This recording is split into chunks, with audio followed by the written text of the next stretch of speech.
Talk It Out, where we talk it out. My name is Duryea Rashad, and I'd like to thank you for coming here. Now, this is a forum that was created and intended to be a safe space for people of opposing viewpoints to get together and have a healthy, productive dialogue in a respectful way. Keeping in mind that it's not always about proving who's right or who's wrong. Sometimes it's simply about listening and being heard. Now, if you haven't had a chance to do so already, please take this moment to like, comment, share, subscribe. Let us know how you felt about the video, or if you want to weigh in on our topic for tonight. And make sure everybody knows about Woe Nelly Media and our upcoming projects. So without further ado, I would like to introduce you to our highly esteemed panel. So let's start with Quanisha. Quanisha Wilson is a 27-year-old Atlanta native, an actress, and a BFA who has a BFA in theater performance. We also have Galen, who's an Atlanta native. He's pursuing his MFA from University of Southern California. He'll graduate in 2021. He's also an actor and a performer. Tim, who's a guest on our show before, 27-year-old veteran. He served 8 years in the Army. He's currently pursuing his degree in nursing school. He's going to be pursuing it in the fall. So good luck to him on that. We also have Stephen Brown, who also served as a veteran. He's a deputy sheriff for Fulton County Police. And we also have a New York native, Ayanna Jones, who's also an Atlanta transfer. She is an attorney for low-income tenants, and she's also an RPG enthusiast. Hello, everyone. Welcome. Hey. Hi. So glad that you all are here. I think today's going to be an epic show. I think it's going to be one of my favorites, which I guess says a lot about me. But okay, so to get started, we usually do a check-in at the beginning where we'll go around one at a time, trying to keep it as succinct as possible, and we'll just talk about what's on our mind, how we're dealing with the quarantines or the protests or anything you want to talk about. Is anyone who wants to go first? If not, I can. Brown, because you had some things to say earlier. The only thing I was going to say earlier was that my unit and I at the sheriff's office, we were working in ID teams. So we were just in regular clothes, and we would go out there and blend with the protesters in Atlanta just to watch, report intel back or whatever. I didn't see anything bad happen, not too many times, but I enjoyed the protest. Even though I wasn't participating, even though I was, if you guys can understand what I mean when I say that.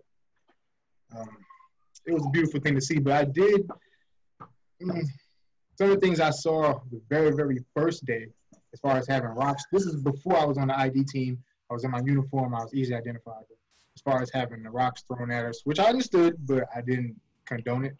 Having rocks thrown at us, spit on us, people were flicking their cigarettes on us, cursing at us, of course. You know, that's pretty much what I've been doing for the past 14 days, dealing with the protests, because that's my job. Can I ask you a question? Of course. How is it navigating the current climate, being a Black man who's also a Black father? Yeah. What is that like? Please repeat that again. Basically, I want to know what it's like for you being a Black man, a Black father, and a Black policeman in the current climate, because I feel like we haven't really heard that. I haven't at least heard that opinion or that viewpoint. Well, you find yourself torn. I'll tell you that, because specifically with the incident where that officer put his knee on his neck, I can tell you guys now, as an officer, we're not trained to put our knee on anyone's neck. The minute someone says that they can't breathe, you're supposed to get up. The other 3 officers they should have gotten off of him as well, but that didn't happen. Yeah, like I was saying, all 4 of them should be convicted. Do I think they will be? No, not all of them. No. I mean, history shows us that everybody doesn't get convicted. One, maybe the actual gentleman who had his knee on his neck, but the other 3, I wouldn't be surprised if it didn't happen. I mean, you remember when we was at AIT and George Zimmerman got off, and we said to each other, man, that don't surprise us. We kind of knew he was going to get off. I remember that. I do. You know? So, I mean, I'm expecting the same thing to happen here. They should be convicted, but they probably won't. We were talking about this on another one of our shows, and I'm sorry, I usually don't discuss. Actually, you're right. I'll wait. I'll come back to that. Thank you for sharing. How about we hear from one of the ladies? Let's hear from Quanisha.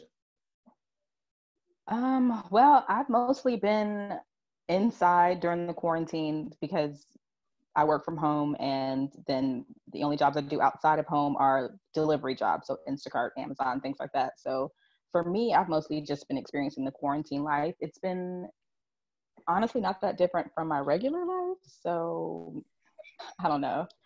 But so it's a lot like normal for me. But, right. Yeah, so that's been my experience since March. Yeah. Okay, excellent. How about you, Tim? So I talked to Duryea about this earlier. Can you guys hear me? Yeah, okay. So I talked to Duryea about this earlier. I've been really burnt out. I'm generally somebody that's super optimistic. I always try and see the best in things. And not even the talk in terms of race, because I think that is an important topic and I fully support it, but everything that's surrounded it in terms of like media hypocrisy, the stuff going on in Seattle and how that's being handled, and the whole thing just turning into a left versus right political argument has really weighed on me heavily. But other than that, just living life, student, so it's summertime. It's great. Okay, excellent. And what about Ayana? How about you? How are you? So I have, as someone who plays a lot of tabletop games, I tend to be the only Black person in the room a lot of times, and definitely one of the fewer Black women.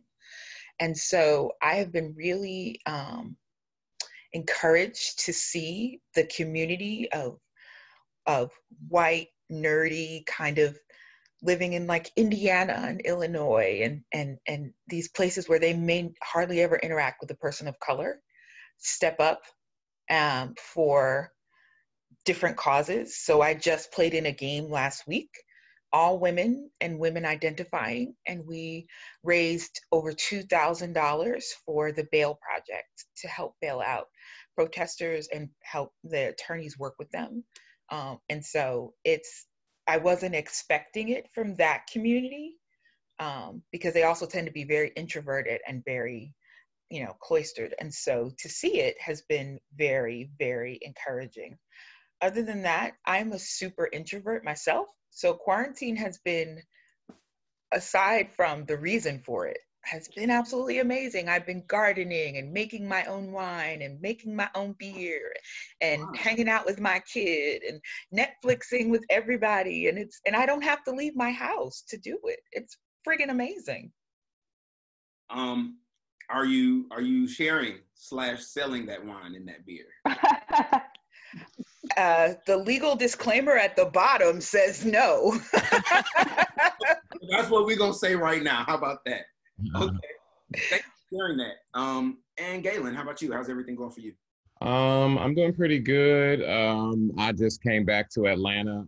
I live out in LA. And so I was out there and just sort of stuck at the house, stuck in quarantine. And I was like, I don't have anything holding me to LA. So I just wanted to come home for a bit. And so it's been nice to be back home. I'm like working on it's funny. I mean, like, I'm about to start shooting for this web series, but we're doing it all virtually. So, via like Zoom and like FaceTime and a bunch of different, like, sort of like a multimedia virtual social distancing web series. So that's been really exciting. And, we have like a really strong cast. I'm super excited. I've never done anything like this before. I've been finding it ironic that the last 6 weeks or so of school was all online. And so acting online via Zoom, I was like, why are we doing this? Like, this isn't ever going to come in handy, but here we are. And it's all like, I'm putting everything that we learned the last 6 weeks, like, into practice. So it's been cool. It's exciting. Yeah, that's sort of all that's been in my world. So I've just been like, in the house, learning lines, rehearsing, that sort of thing. Just like, trying to keep my head over water, because once we start shooting, it's pretty much like once the train starts, it's going. And so I just I'm just trying to stay on top of that and not let anxiety or stress or worry get the best of me and whatnot, because it's a pretty big part as well. So I'm feeling that pressure, but also just trusting that the work that we're doing and the work that I've done and the work that we've done thus far is good, and that everybody is working together to essentially make a great product. So at the end of the day, I don't think it'll be too much, and I think that the way that we'll even go about doing it, it'll all be reasonable and and in order. So I'm excited. Yeah. Oh, I'm excited about tonight because I think we have a good panel. The energy, I'm feeling the energy. I feel like you all have very distinct backgrounds, and also like that. Well, because when I spoke to Tim earlier, he was saying how he felt so heavy and weighted. I'm like, bro, I feel you, because sometimes I make commitments to do these, and I can't just call somebody and be like, hey, we're not doing it tonight, because I feel. But I understand where he's coming from. It's a lot out there, and especially for people who consider themselves like empaths or like sensitive to others, it's a lot, because we can't really be out in the world feeling all that tension without carrying that with us. You know what I'm saying? So for me, lately's been actually really good. I've had a chance to get Woe Nelly Media off the ground. We just opened on Friday. I got interviewed on Sunday, and I've been like riding this really like positive high on that kind of sort of thing, just in forward motion. But I've also had a lot of support. I think that's the thing about it. The people who are willing to get on here and do this with me, it blows me away, because they have fun with it. They ask to come back, and it's so supportive. And just knowing that you're surrounded by that is what gives me hope for like the rest of the stuff that's happening. I was like, because people aren't all out there just being asses. So I really appreciate that. So I actually wanted to talk more about something, and that's why the thing I said earlier that I was thinking about, I don't want to interrupt. I should have just interrupted. Does anyone remember what we were talking about back then? Being a Black man, father, and him being a sheriff. It was after your speak, because he spoke on that. Oh. I guess we don't remember. Next time I'm just going to interrupt. Okay. So we're going to move into our first main topic. All right. So here's the situation. I spoke about this on a previous episode. I love the X-Men. I love the X-Men just because they're the epitome of what I think superheroes should be. They're not stuck on themselves. You know what I'm saying? They're team oriented. They have a good cause, and they're flawed at the same time, right? So there's all this crap being put online about Beyonce playing Thorn. And me and Ayanna clearly are about to have a debate. This might just be for a minute, okay?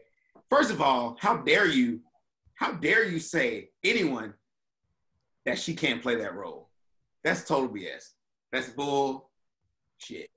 Because there's evidence, and you know what? I'm not even going to there because we're going to go back and forth. I want to hear everybody's take on why she's getting so much hate and not any support. Because I feel like this. Look, if anybody... I would love to talk about that. I'm going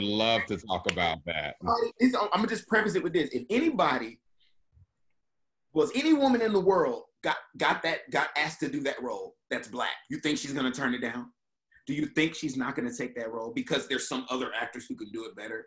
Well, let me give somebody else an opportunity. No, I'm jumping on that. Go ahead, Gayla. Let me hear what you got to say. Well, I mean, for one, I'm not like a huge like Marvel fan or anything like that. I enjoy action movies. I enjoy superhero movies, but I don't like seek them out. So I'll preface with that. So to me, I personally it's not that big a deal to me that they're going with Beyonce. Of course, the thing about entertainment, the thing about Hollywood is they want names, they want stars, they want people who are going to fill the seats. They want butts in the seats, period. And what does Beyonce do? Beyonce puts butts in the seats.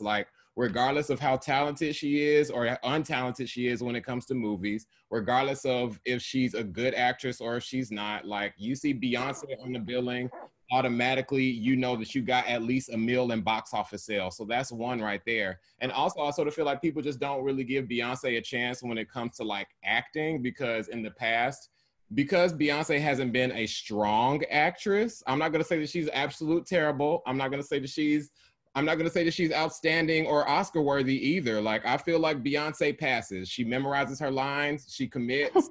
She does what she can. And also it's like an action movie. Like, action movies are not known for their acting. People don't go to action movies and they're not, Hulk was so emotional and the Fantastic Four, oh my God, that scene with them, I was almost about to cry. I was moved to tears. It was amazing. But I mean, like, I honestly think, like, I'm even when, like, there was a whole tissy about, like, Beyonce being in fucking Lion King and that was like CGI animals. So it's like, I think just when it comes to movies, period, like, people just aren't here for Beyonce because she doesn't have the best track record when it comes to delivering on film. However, for a superhero film, I do think, I mean, personally, because I am a Beyonce fan, I love the woman, but I personally think that she embodies or captures like a superhero energy when she performs. And I kind of think that she'll be able to that maybe she hasn't done an action film before. This might be the one where it, like,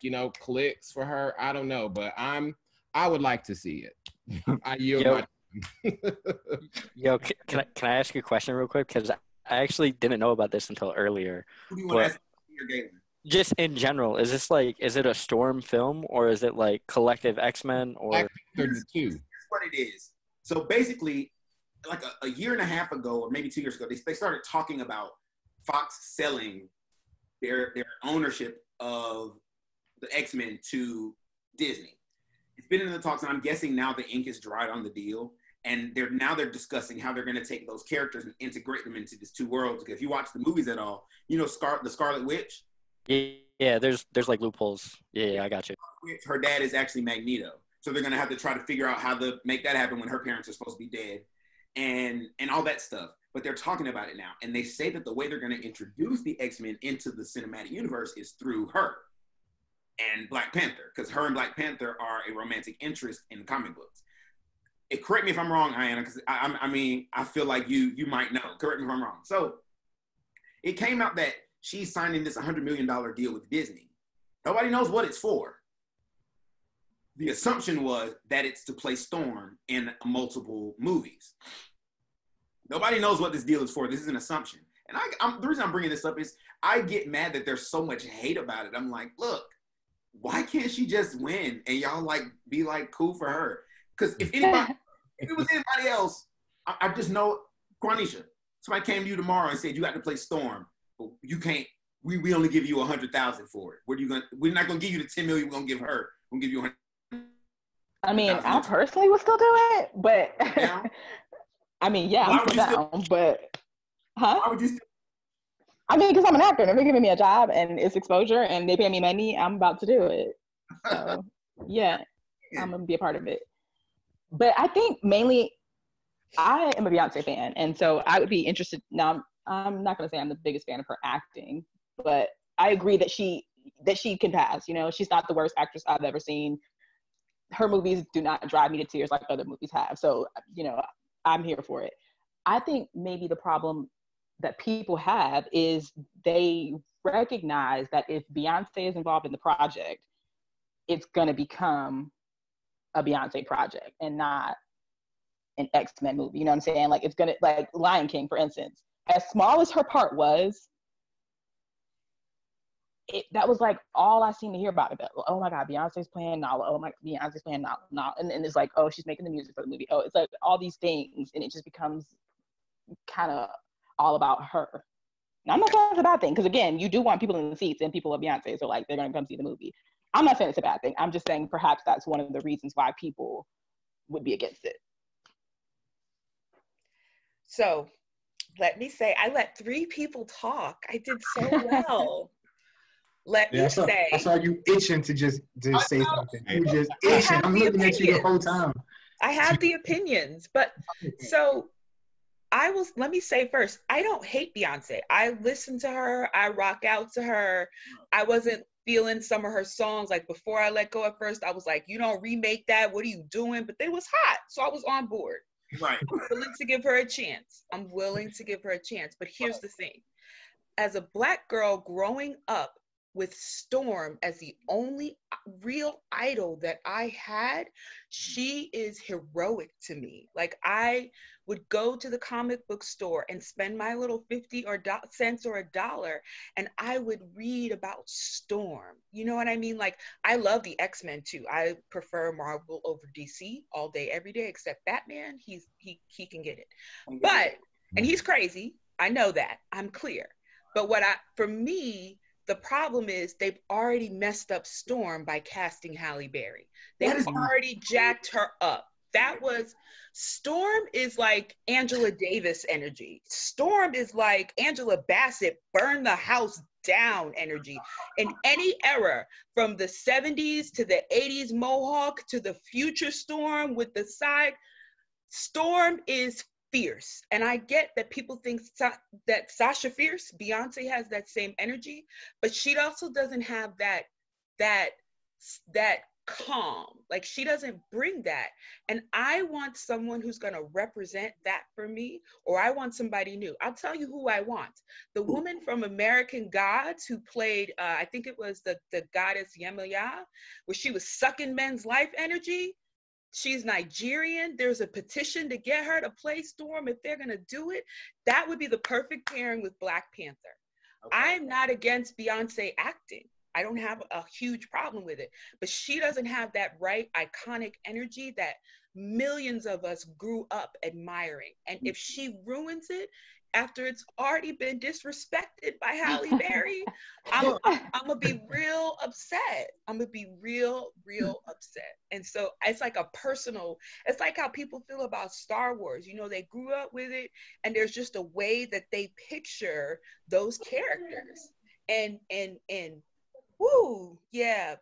I love Beyonce all day in the car. I used to listen to her before, you know, she got a little bit too much and I couldn't listen to her with the kids in my car. Lemonade changed all that.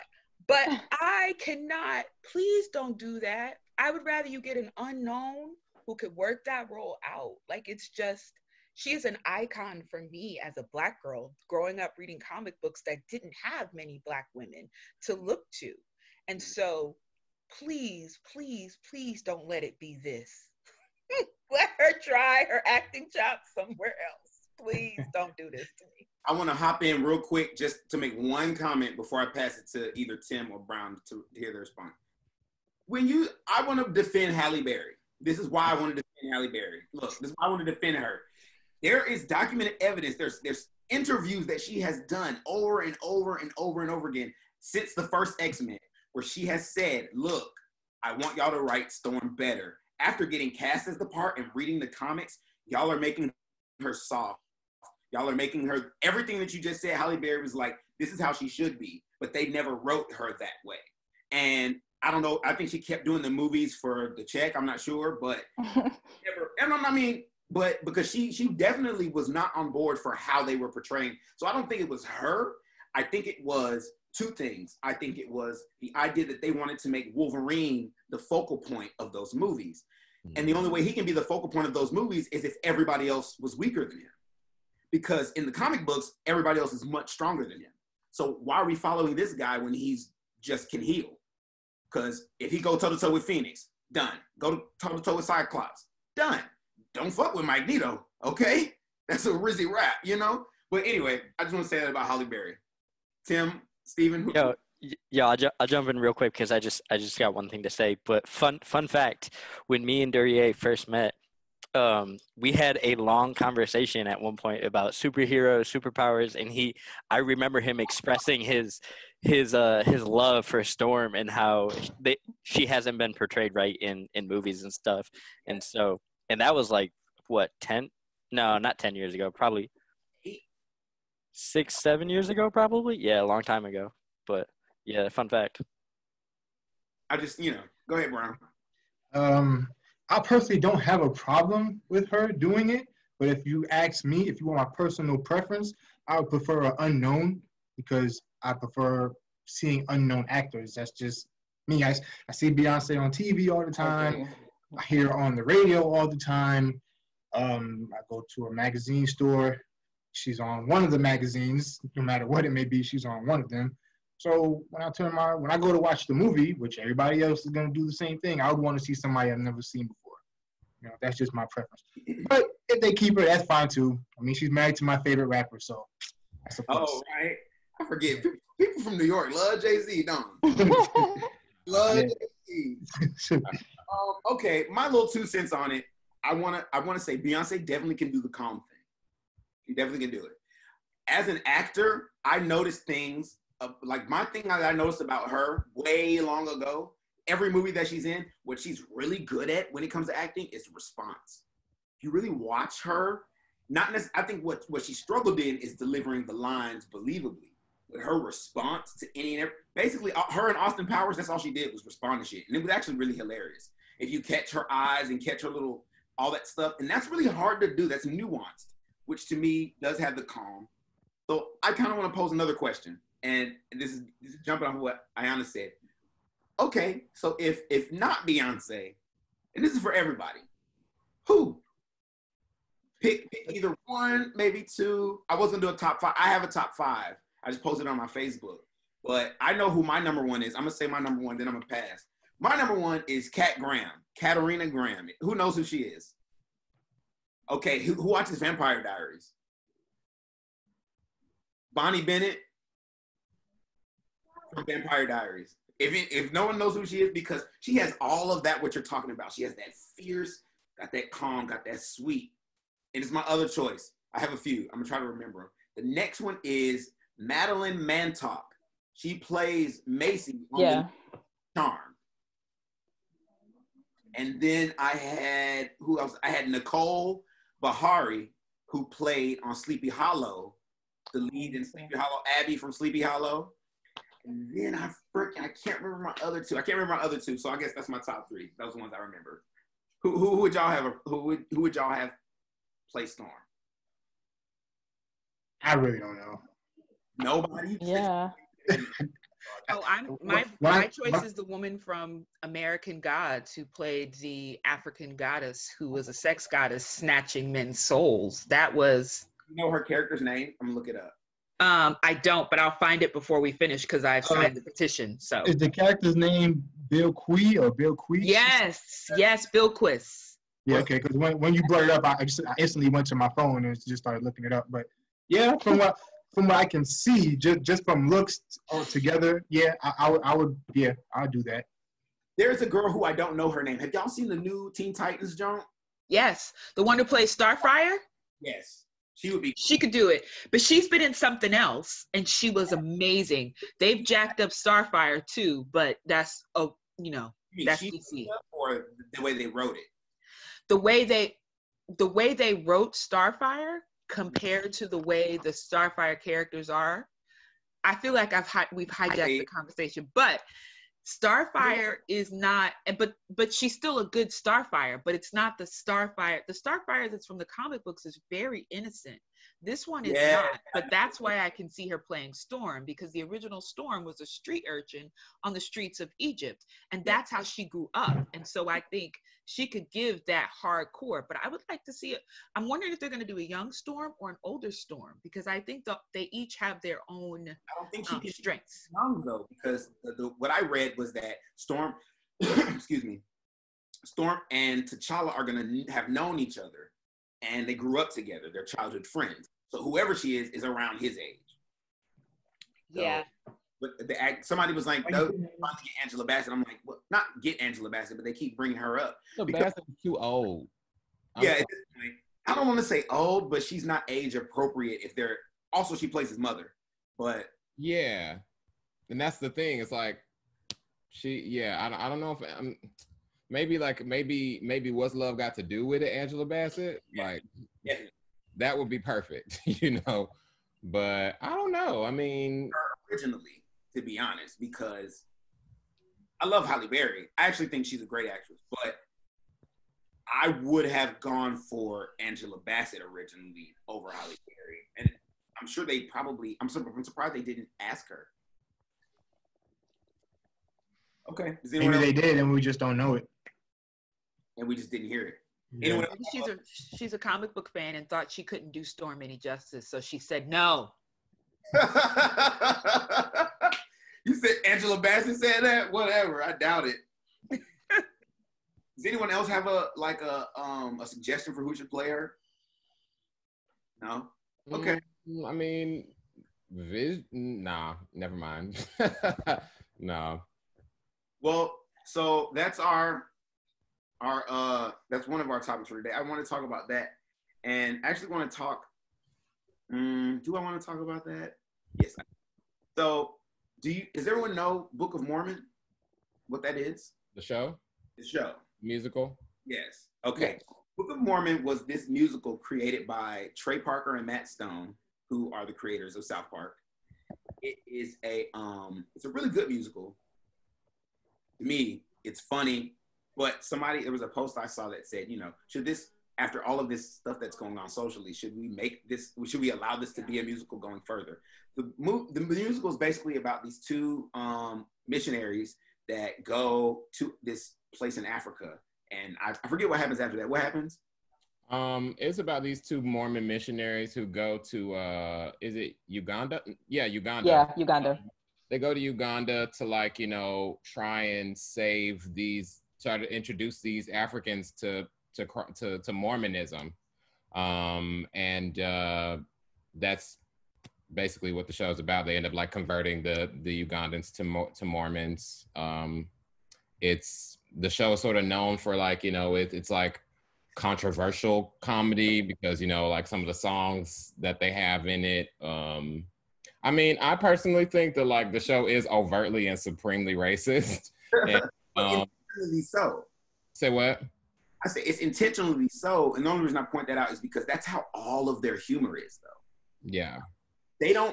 I think the reason I give the guys who do South Park a pass is because no one is safe.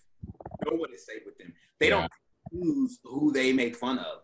Like, if there's something to be made fun of, they're gonna make fun of you. And there's this balance that we have between after this is all over, art is gonna be changed. Like Galen was just talking about, the whole landscape of filming and how it's gonna look differently. Also, you have the stuff we can talk about, the stuff we can't talk about, this, that, and the third. There's this post I saw that said, there's some white guy in Hollywood right now writing a script about being a white man dealing with this current state of events. And so it's going to be different. So do we want to get so far into censorship that we take away the ability for people to do those things? So this is really interesting because this is one of the things that is the cancel culture.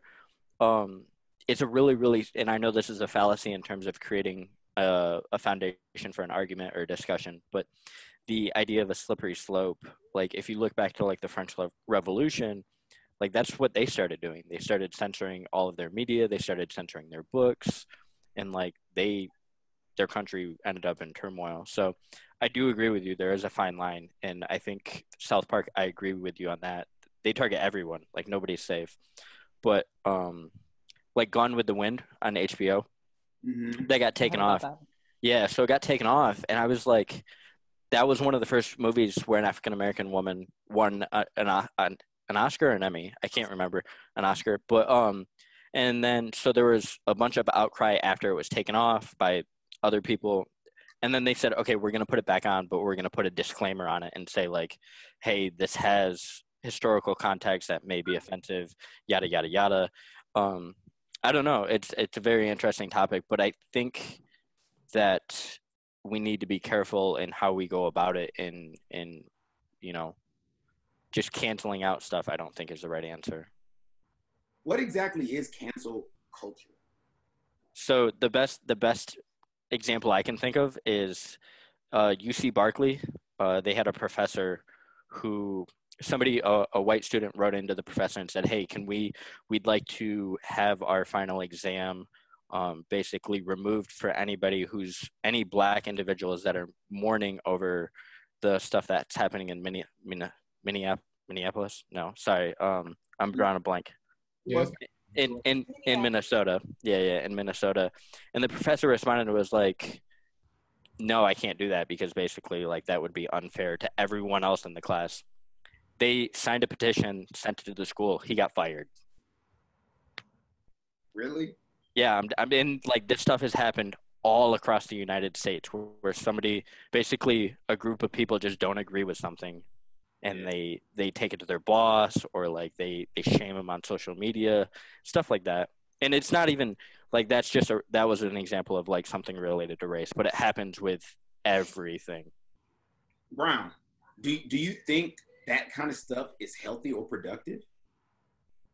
The whole cancel the cancel culture. I'm not big on the cancer culture thing that's going on. Be it with what he just mentioned, celebrities, most notably, Bill Cosby, R. Kelly, Michael Jackson, or whatever. I just don't support that or condone that. That's just me. Why? All right. The professor that lost his job. He lost his job because he said, I'm not going to exclude these students from taking the final exam simply because they're Black and what's going on right now, which makes sense. Mm-hmm. And then he loses his job. That he should be suing them to get his job back and his back pay. That's just my opinion. I understand what's going on in society right now, and it's sad. It's a bad thing, but you still need to pass this class the same way as everyone else. I'm not gonna give you a free ride, so to speak, because of what's going on right now. I'm not gonna do that. I wouldn't. And I think it's important to note that the people that wrote The Professor, they were white students asking on behalf of Black students. I don't think that should make a difference. You still got to do the work. No, I agree. I just want to point out that like it wasn't the students themselves asking. It's crazy that. Yeah, I mean, but regardless of who asked, the end result was him losing his job. And no, I don't support that. Sorry. You think not rational? What? It's not rational. Not rational. Do you think people are? And I might ask you this. Do you think people are using this like as a cop out almost? Cancel culture. Yeah, like a reason to not do things that I want to do, or do you think some people are doing it, some people are not? I don't know if I would necessarily call it a cop-out, but I just think that I think that we're in a time where at least the stuff that I feel like, the things that are being affected by cancel culture, it's like people are so rooted in whatever it is they're in support of or they're against of, that once they find out something or someone is aligned with that, they're like, nope, no time. So like when everybody found out, well, because not everybody is abiding by it, but for the most part, when everybody found out about all the whole surviving R. Kelly thing, R. Kelly was canceled, or like I don't know, some other things that come to mind, like right off the top. That was sort of the only thing that came immediately to mind. But I think that it's just a matter of in this day and age where it seems like, people want to be gung-ho into something. They really want to be active about things. And the second that something or someone is not aligned with that, it's nah, because that's against what we're trying to promote, or that's against what we're trying to, I guess, fight for on a universal front. So I think I wouldn't call it a cop-out. I would just say that it's a matter of people being passionately connected to whatever it is that they're for or against. Go ahead. So I think a lot of it's rooted in the term identity politics, where they take this one aspect that they believe in so fully, and that becomes, in that situation, everything starts to revolve around that one aspect of their life. And if you don't agree with that, then you're wrong, no matter what. And so I think and then given social media and how viral things can go so quickly, I think that those two aspects have a lot to do with it. Ayana, do you feel like people I just want to get you to respond to something that Tim just said. Do you think that people are getting too attached to their identities in a sense? Is that a good thing or is that a bad thing? And I say this because we have this new language that's developing, BIPOC, all these things, these categories and all that stuff like that. Do you think that's gonna further divide us, or do you think that's steps towards betterment? I don't like all or nothing propositions, right? So the idea that it has to be one way or it has to be another, it does a disservice to the human experience. A friend of mine made this post, and she started the post by saying, we can hold multiple truths. We can be out here as Black people protesting, and some of us can be out here rioting. We can hold multiple truths.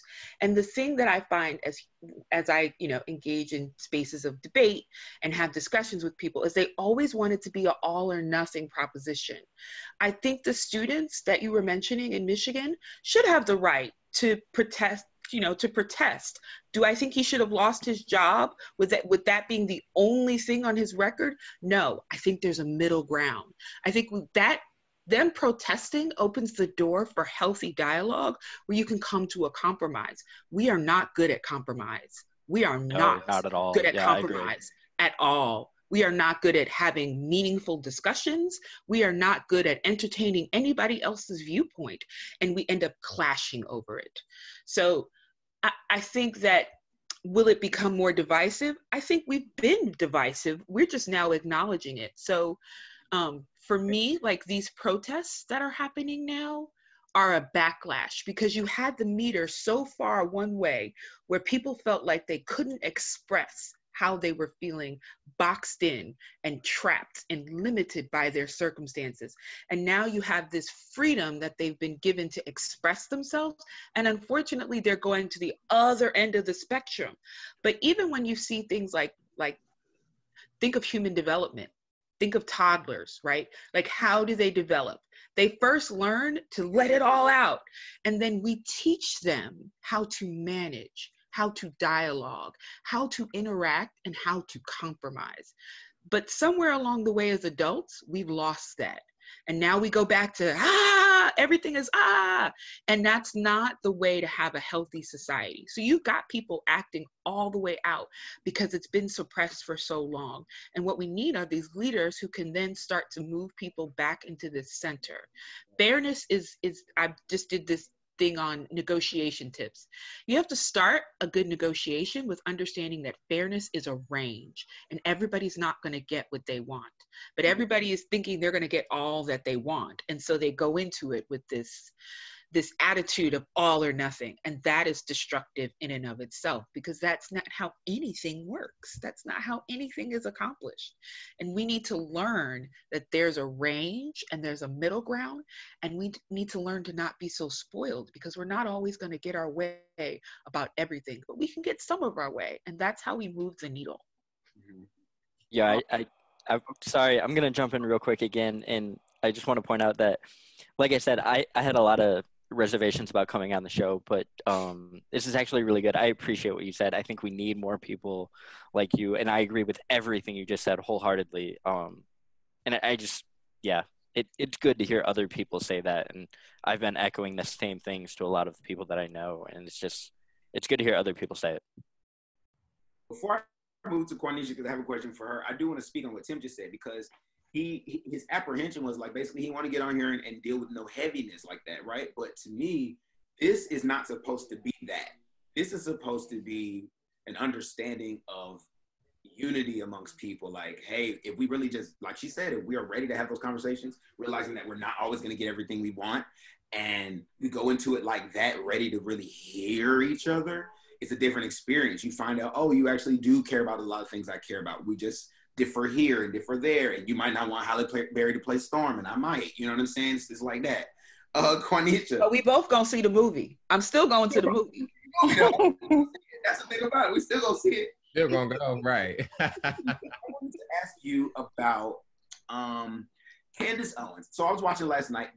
I brought her up on the last show. I just found out who she was like a few days ago, like Thursday. Who are you talking about now? Yo, Candace Owens is like. You don't know who she is either, Quanisha? No, who's that? Okay. So I guess I'm gonna ask somebody else's question. Who has a pretty? I want to ask Ayana or Steve. Galen. I want to ask somebody black. I don't know. I don't know her. You know who she is, Stevie? You know who she is. Look, I know who she is, but I don't know who she is. I just saw what everybody else saw on social media. I heard what she was saying, and that's about it. You have opinions about her? Oh, I have tons of opinions about this chick right here. I want to know who this The is. reason I bring her up is because Let me look her up. when I first was introduced to her, it was through like this idea of she needs to be canceled. You know what I'm saying? Basically, she's a Black conservative woman who some people feel like is just like paid by the Republican Party to look like a coon and a gaslighter. And with that in mind, I watched last night this open forum that they had. And because my issue with her was that the videos I saw, the stuff she was saying wasn't really not true. It was just that she was saying it to a room full of white people. So I was just like, if you're really about, she's like, oh, I care about the Black community. And I feel like y'all are being hypnotized by the Democratic Party. And they're always, you know, basically they count on your votes because they know they have them. And they don't even really care about us, kind of sort of thing. And I think that's accurate, personally. But she was saying it to a room full of white people. So it had no basis because it was like, you're saying this to the wrong people. But last night, she actually was in the room with T.I. and Big Mike, the Killer Mike, and what's the girl's name? I want to say her name correctly. Tamika Mallory, and there were some other people there. I don't remember their names. I'm sorry, but it was really interesting watching her in that space because that's when you really see someone them. Because when she was getting attacked from all angles, she defended herself so vehemently. It made me think, oh, she believes this shit. She's not like brainwashed. She believes it, which to me is a good thing. At least if you're gonna be don't be out of the box just because it's controversial. You know what I'm saying? Like at least let it be your convictions, and that's what if you're gonna really fight for it. I really applaud her. A lot of the stuff she said was true. Period. And it's just kind of what you were talking about cancel culture. People just didn't want to hear it coming from her. And Killer Mike said that. He basically, because she did this long diatribe about why is no one talking about the absence of Black fathers in the home? Why is no one talking about school? I'm not okay. But anyway, she listed it, right? And then after she listed it, Killer Mike, like this dude was in the back in the audience just going in on her. I couldn't hear what he was saying, but finally T.I. and Killer Mike said, look, this is still a sister, okay? And you're gonna give her respect because everything she just said was true. Y'all just don't want to hear it because it's coming from her. But if I said it, you would. I feel like that's a thing about cancel culture that we have to be aware of too. That plays a part in it. It's like, oh, I'm not really denying what you're saying. I'm just denying it because you're saying it. There's several aspects to that I'm gonna dig into. Mm-hmm. Okay.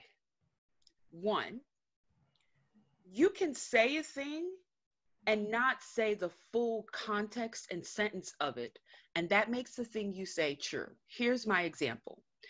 I saw a post on Facebook where a Black woman she was basically getting to the point of COVID and everything that's happening in this country is a conspiracy theory. And all of y'all that were yelling at me and saying that I should believe in all this and take precautions, now you see. The quote she used was, on May 6th, Mario Cuomo said 66% of the new cases in New York were from those who had stayed at home.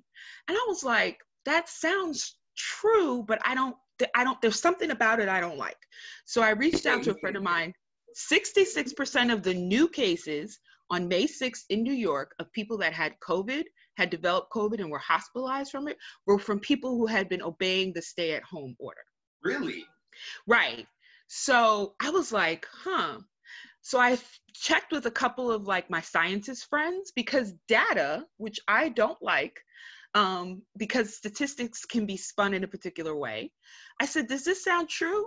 Immediately, my friend who's a public health PhD said, technically it is true, but when you think about it, we started our stay-at-home order on March 13th. So of course, it looks like a higher number of people who are staying at home and quarantining having it. But the way that's spun is because you stayed at home, it didn't make any difference anyway. That's not true. That's not the full truth. Candace Owens is excellent at not giving you the full context of what she's saying.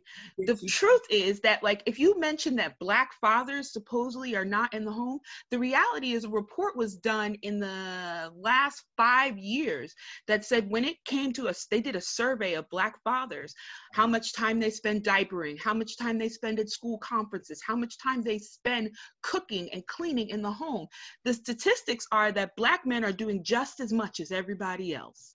But we keep this narrative up that Black men men are not in the home. No, they're not necessarily in the home the way that we think traditional suburban fathers should be in the home. But I work with low-income tenants who don't have the fathers on the lease. They're not married to the dads, but these dads are they're walking their kids to school every day because it's a crime-ridden neighborhood. These dads are showing up. So I dispute those statistics. But because of the people who are putting out the studies, because of the way the questions are asked, it looks a particular kind of way. And really, the public should not have to be statisticians, whatever the data people, to unravel all this. But when you send a stream of facts and figures at people, they want to believe you without delving deeper. And she has this way of putting out a little bit to support her viewpoint, but it's not necessarily the full truth. And you'll have people in the back of the audience whose gut instinct is to say, that's some bullshit. That's not true because of what I see. But we don't have enough people looking at what the stats are. Now, I will say her whole delivery irks my last friggin' nerves. She gets up there with her little self-righteous, and you don't want it. Ma'am, you irritate me. Go away. I that is my visceral reaction to her. Just like them two chicks who supported Trump with the badass weaves. Ma'am, your whole thing rocks my world. I don't even want to hear what you have to say. Go away. Go sit down somewhere. Just go. Now, right, but that statement in and of itself goes against what you were just saying like 10 minutes ago. Right. Like, that's what I'm saying. That's the thing about it, though. Like, I get what you're saying about the context thing. First of all, I think everybody does that. Everybody, 100%, left, right, center, everyone. Mm-hmm. That's literally why that's why the word diplomacy exists. But I think there's a difference between doing it all the time intentionally and doing it sometimes. And I guess I'm watching her last night. And like I said, I'm really still new to her. I'm sure there's a lot of stuff out there that has given people. And when I was watching it, and this might be controversial for me to say, I think when I was watching the two of them interact between her and T.I., who I really agree with a lot of stuff T.I. says. But in that circumstance, I didn't like it because he was definitely bullying her. He bullies a lot of people. He knew he was in a room that was against her. He knew he was in that room. He knew where he was. And he used that to humiliate her, to further make his points seem valid, instead of just doing what her and Killer Mike were doing, stating facts. You know what I'm saying? Because T.I. does that sometimes. T.I. absolutely does state facts. But in that circumstance, he went to, and she basically called him out on it. She said, you keep doing these gotcha moments, but that's not cool because that doesn't prove anything. Like, I'm still spitting facts. So, and then that's how I feel cancel, see, Brown, that's how I feel about cancel culture. It's gotchas. It's not helping. It's just, okay, now you're embarrassed. Now you're humiliated. There's performative. Like, I can sit here and say that I've identified my biases against Candace Owens. The next step, though, is to then look at the facts. Like, because that person on Facebook was saying something that didn't sit right with me, instead of immediately firing off a response, I went to someone that I knew had more information than me. We don't take that next step. There are a lot of people, because there are a lot of people we have a visceral response to. You don't have to. If you're trying to be a critical thinker, you should examine why you have that visceral response to that person. And you should dig into that. And you should actively try to counter that. But that doesn't stop the fact that I have a visceral response to, I can't deny my visceral response. With cancel culture, right? Like, so I was on board with R. Kelly once I learned that I was on board with canceling him personally. Right? Like, I don't listen to his stuff. I'm not buying it. Even though I may think he's a good artist, but that's a personal decision that I make. Then I learned that people all over Chicago knew about him. And I was like, oh, something else happened here. There was a perception that we allowed because of our visceral response to him that we should not have allowed. We should have delved deeper. You a good musician. You a pedophile. We got to make a choice here. I love your music. 90s, high school, all day, R. Kelly, you remind me of my whatever. I was all in. And I still like that song, but I'm making a conscious decision not to support that because I don't like the other side of that. That goes against my initial visceral response to him. after examination. Candace Owens, I don't like how she operates because I think she takes advantage of the lack of information and the lack of critical thinking skills that people have. I'm gonna have to look up that debate because I love Killer. Right. What was that on? Debate. Everybody was well informed. Every single person, even though they had different point of views, were solid in their information. It was and what was beautiful about it was that instead of really I don't think they brought her, and there was another girl who was conservative. I don't think they brought them there to be humiliated. I think some of them tried to do that, but it seemed like they were really trying to say, like, what can we as a community get done? Because you keep saying you're about the Black community. The fact that she showed up to it, to me, is a big, because I think she knew what she was walking into. If someone else wants to say something, because I mean. Yeah, so I love Candace Owens. I think she's great. I do agree though with what you were saying that she presents facts, but that's all they are facts, and like I think that's on user responsibility to go and look at those facts and find out more information.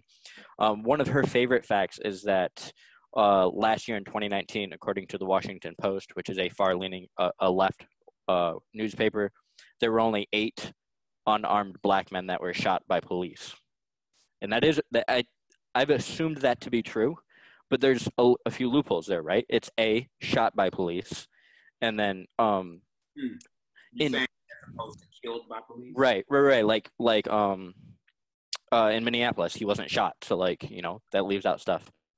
But then further, like even if that is true, like then you look at, okay, are they disproportionately shot by police? And yes, they are. Like that's obvious. The numbers speak to that as well.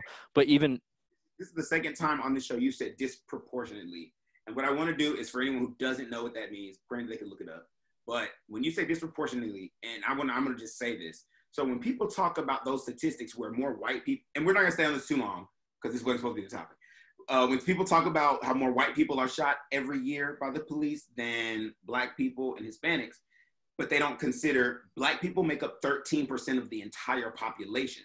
So their ratio of how many of Black people are in this country to how many people are shot by the police is way bigger than the ratio of how many white people there are in the country, how many white people are shot by the police. But I kind of want to move on just because we're running low on time. I just want to talk about cancel culture really quick. Okay, so this actually takes us to our main topic. Our main topic for tonight is polygamy versus monogamy. And I want to start it off by talking about power dynamics in relationships. Because to me, that's the most delicate thing about all of this. How do you have your power dynamic? And we're talking about polygamy. Not polygamy, so polyamory. So there's polyamory, which is basically, my understanding is that it is multiple people consenting to be in a relationship with one another. Mm-hmm. Like a throuple would be poly. Am I correct, Ayana? Polyamory technically means multiple loves, and there are different configurations of it. You can have a V, where one person has different partners who never interact with each other. You can have like a throuple, where they're all in a relationship together. You can have a monogamous-ish kind of relationship where one person is dating someone who dates multiple people. So I'm in a lot of poly groups, and there's always these fun charts explaining it. But polyamory means multiple loves, technically. Polyamory is a good umbrella term for everything that's not strict monogamy. Yeah, I would think so. I will go with that. But swinging to me is not always about love. So I don't know that swinging would fall under polyamory, but I do think it becomes this duo of either monogamy or polyamory. I would consider swingers monogamous because I would consider them. Now, I'm going to preface this entire conversation with, these are all a matter of people's choices, and everyone's entitled to their choice. Having said that, I would look at swingers as monogamous because I feel like when you're swinging, you're going with your partner to do this thing together. That's the whole idea, is that you go with your partner to have this experience. And it's mostly about, like you said, it's mostly a physical thing. I'm not calling Buddy's wife late at night talking to her Kiki on the phone. So I feel like that's why I would consider that still monogamous. I mean, I'd second that. second, okay, thank you. I'm not alone. I don't know if I think that's monogamous. How? Swinging is not monogamous, man. It's not. Because the thing about monogamy is like monogamy is about one person and it's about commitment that one person. So I wouldn't necessarily consider swingers as monogamous because swingers are, though they are agreeing to like, you know, to explore physically outside of themselves. Like, I mean, you know, they're agreeing to like, you know, to open up their marriage to other bodies. And so because of that, it is that no longer makes it monogamous, regardless of if I'm doing it with my partner or not. The fact that I'm not doing this, the fact that this sexual act or whatever this is that's about to go down is not with my partner, opens it. That's where monogamy just is sort of pulled off the table. Because I mean, even in you know, dictionarily definitional, like definition wise, monogamy is about you know, being involved or being married to one person, like mono, which is one. So I don't think I wouldn't consider I wouldn't consider swingers as monogamous. All right, I retract my support for Derriere. I'm going back and forth here. I don't.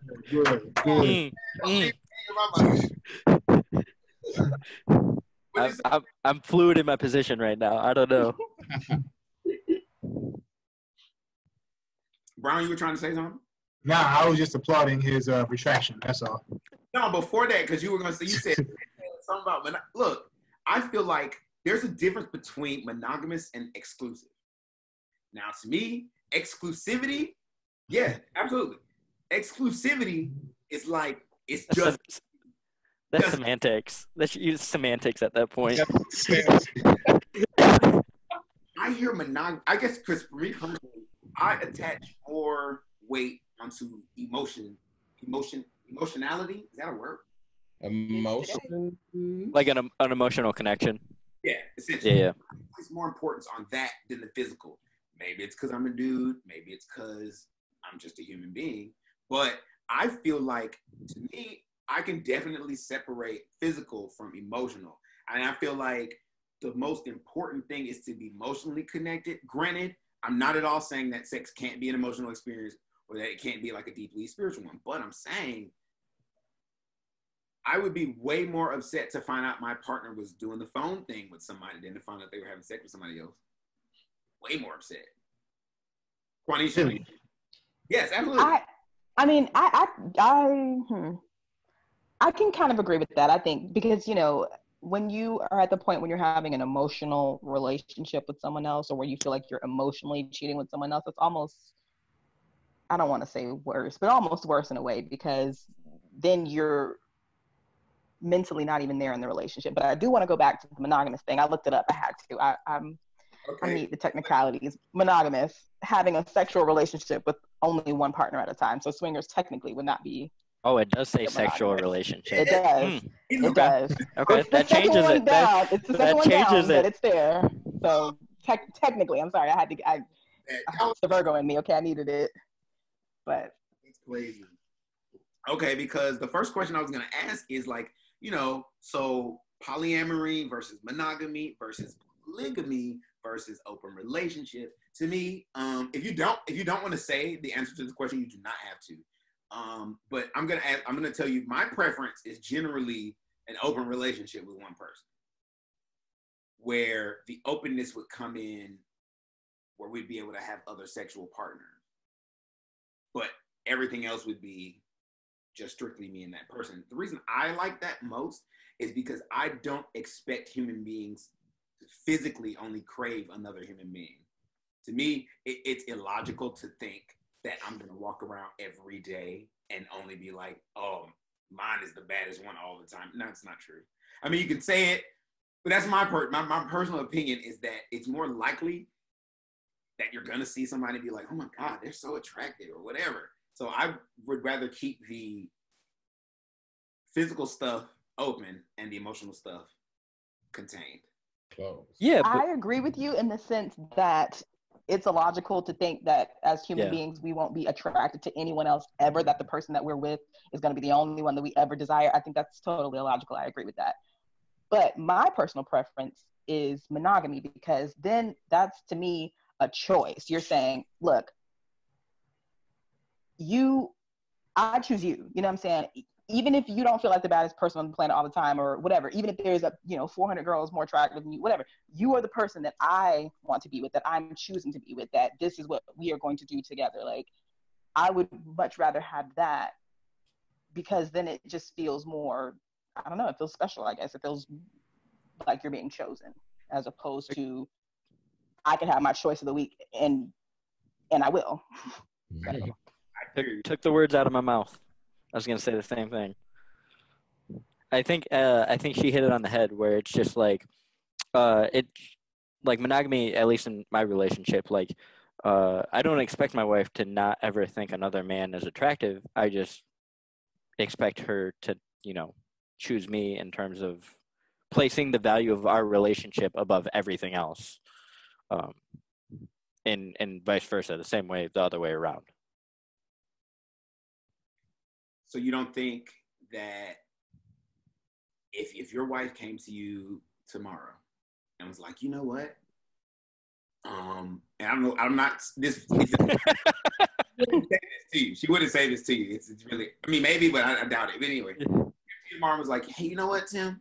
I'm totally fine with you having you, because what was the way you said it, Ayana? Like, where one person in the relationship is able to do things, but the other's not. Like a V, I think it was. That kind of relationship where you were allowed to go and do whatever you wanted, and she was actually 100% cool with chilling at the house. Would you do it? Would I? Yeah. No. Bullshit. because even so, on a few reasons, like like I've never in my life ever been somebody to just have a lot of sex or have a lot of partners. Like, I can count them on both hands how many partners I've had. So like, it's not something that's ever been something that's motivated me, I guess would be a good way to put it.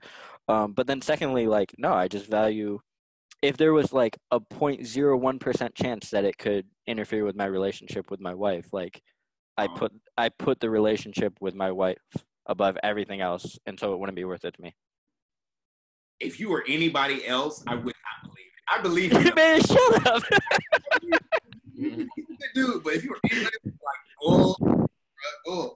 Brown, what about you? Repeat the question. Brown is like a family man. Okay, let me tell you.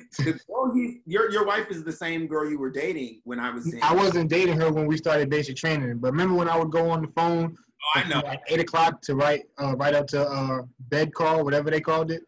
Same girl. I associate that as being your girlfriend because that's how you act with your girlfriend. And that was a long time ago. And what's crazy is their kids look just like them. Just act like them. But anyway, so I'm assuming your choice is monogamous. That's what you Yeah. Now it is. But then if you would talk to me then, that was like 7 years ago. I would have been more so I didn't want no ties with anybody. I just wanted the freedom to just do what I want to do when I want to do it. But I got with her, things changed. Unexpectedly, things changed. How did they change / why did they change? Because I've never felt that way about somebody before. I've never felt before that I never felt like I could just be with just one person all the time. Then I got with her, and that's when things changed. When my thinking changed, and my kids came along, and I just want to be with her. I come home and I'm at peace, no matter what. Even if we're arguing, I still find peace in my home, whether she's here or not. This is the life for me. That's how I see it.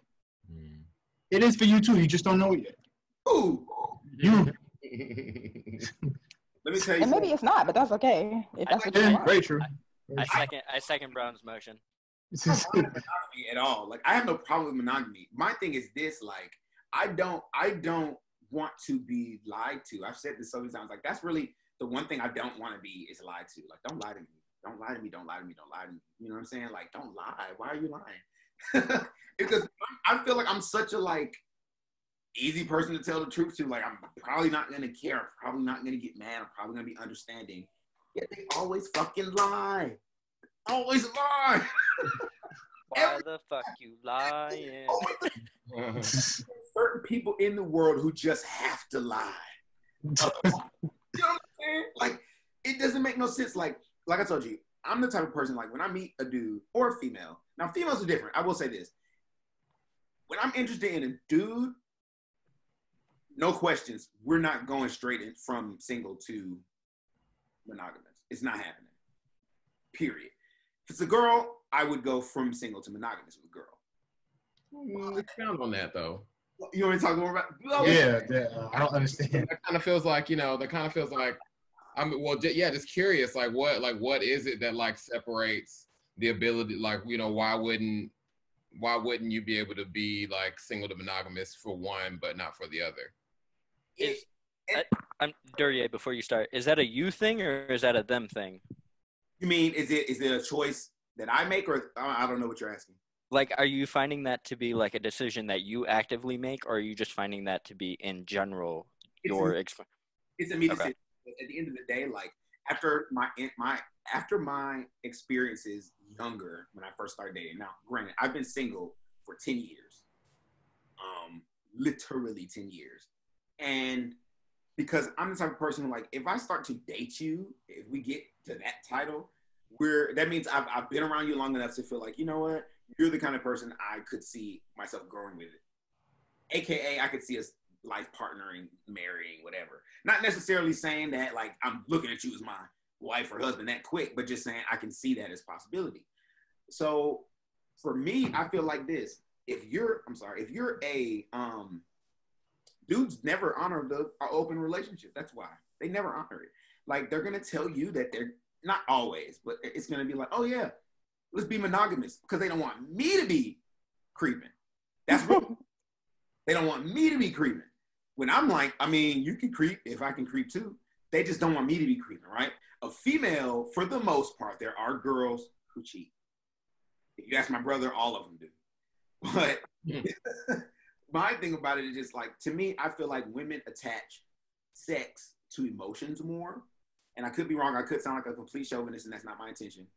But the girls I know of that have cheated on their significant others, it was mostly either they fell in love with someone else genuinely, or they were getting back at their partner. Dudes just do it to be doing it and then hide it from a dude who doesn't care that you're doing it. So, and then that puts me in a weird position mentally. It's just like, okay, well, I gave you everything you could want, and you still just, the one thing I was like, just tell me the truth. You couldn't just come tell me, hey, you know, I hooked up with somebody yesterday. Okay, cool. And that's why. That makes sense. I mean, for me personally, I think that, I mean, I too have been single for a few years myself, and my only thing about my thing as far as my relationship to monogamy, or is that I'm just not interested in. Sometimes I just feel like monogamous relationships can feel like. I kind of feel like humans can become like property within their relationship. It's like, you are my man, you are my wife, you are my husband. You don't do this with anybody. You don't spend this time with anybody. You come home to me. You are mine.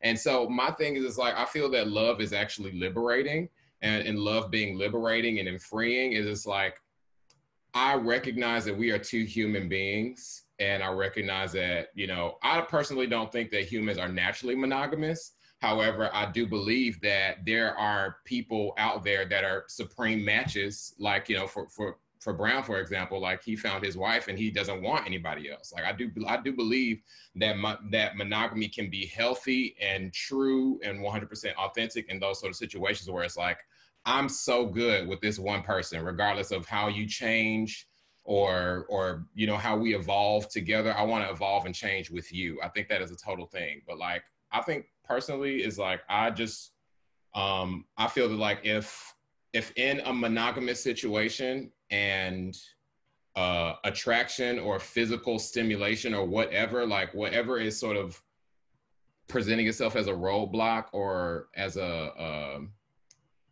conflict, if it has to do with like, you know, opening up the relationship, or if it has to do with like bending into polyamorous type of experiences, then in the name of love, then that would be something that I'm interested in entertaining and interested in figuring out for the sake of my relationship, because I think that like I can get with that too if that's what my partner needs, because, you know, I feel like, especially just, you know, I kind of feel like when you're single for a while, you just sort of get into the flow, or you get used to not having to, you know, consider someone else necessarily. But like, I do think that that there can come a time where like, you know, you can be there for your partner however they need for you to be there, and you all can work together and figuring it out. Like, well, what are our boundaries with this? Like, you know, I think that's, you know, when it comes to open relationships, it's about being open completely. But, you know, it's okay. Like, I don't have to feel worried about cheating on you, or I don't have to worry about like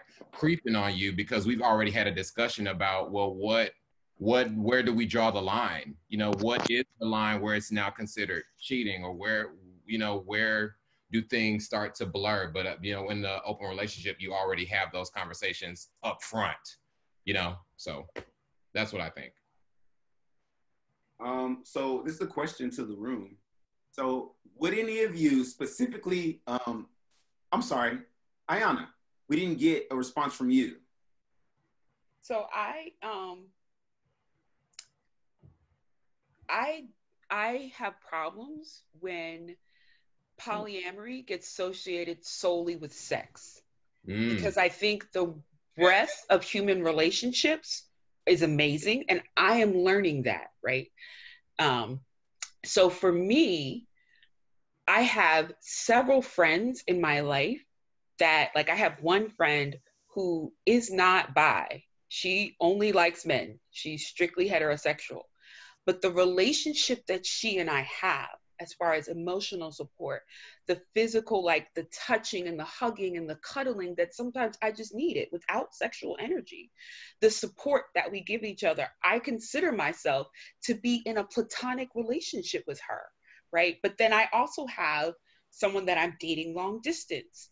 And so there's a strong sexual component there. There's a strong sexual attraction there, regardless of whether or not we see each other all the time. And then I've had friends with benefits. Like, to me, for me personally, and it took me, I'm 44 years old, so it took me a long time to get here. But for me, I find the most joy in being allowed to explore those different aspects of relationship with people. I will say that, like, I felt everything of what people were saying. Like, for you to be saying that you felt like, you know, people just lie and they don't need to lie. Like, I have been in places where I'm like, I don't care who you have sex with. I just don't want you to lie to me about it. Like, betrayal and lack of trust hurts more than you put your penis in somebody else. Whatever. But they don't understand that. And I was joking with a friend. I was like, I think for some people, lying is their kink. They don't think they're kinky, but I think lying is their kink, and they just like lying. And then I also felt that, Brown, when you were talking about having this just connection with someone that, like, no matter where we are in our relationship, there's just this level of peace. I have that with my best friend. Like, we have known each other 20 something years, and I just feel this immense sense of peace, even when we're arguing, right? I love her. I'm in a relationship with her. We don't have sex. This is my platonic best friend. So for me, I feel like we limit polyamory to sex, and it is not just about sex. There are people out there, whether you believe in it or not, there are people out there who claim to be asexual, right? So what does that mean for them? How are they getting their satisfaction? They have ways. There are people who date asexual, and then there are people who date swingers. Like, I personally, because of the way I'm wired, even in high school when I was living monogamous, right? I didn't feel possessive. Like, so when you were talking about how we start to claim people, we do that with everything. We do it with our children. And Like, my children are not my accessories. They are their own individual people. And my job as their mom is to just help them grow into who they are. That's how I feel about when I'm in relationships with people. How can I help you grow? How can you help me grow? And can we do this in an open, loving way? I hate that polyamory just gets boxed into, you just want to fuck who you want to fuck all the time. Actually, I don't. I'm a mom and I have a successful career and I play with, like, do all kinds of things. I don't have time for a whole lot of regular sex, but I have relationships. You know what I mean? Like, I get things from different people and I hope that they get different things from me. Mm-hmm. Eventually, I want to be able to settle. Well, I don't know. I'm an Aquarius, so I'm always doing weird, changing things. If someone can deal with that, okay, then, you know, maybe we can settle down and grow together. But really, I just want to live in like a Golden Girls house and have our boyfriends and girlfriends live next door. That's like how I want to grow old. That would be amazing to me. I actually have a question bouncing off of that. So I have two questions. So the first one is going to be, so would you, considering your state of your current relationship, and I guess this really goes for everybody except Ayana, because she just basically answered it, but you can still weigh in again.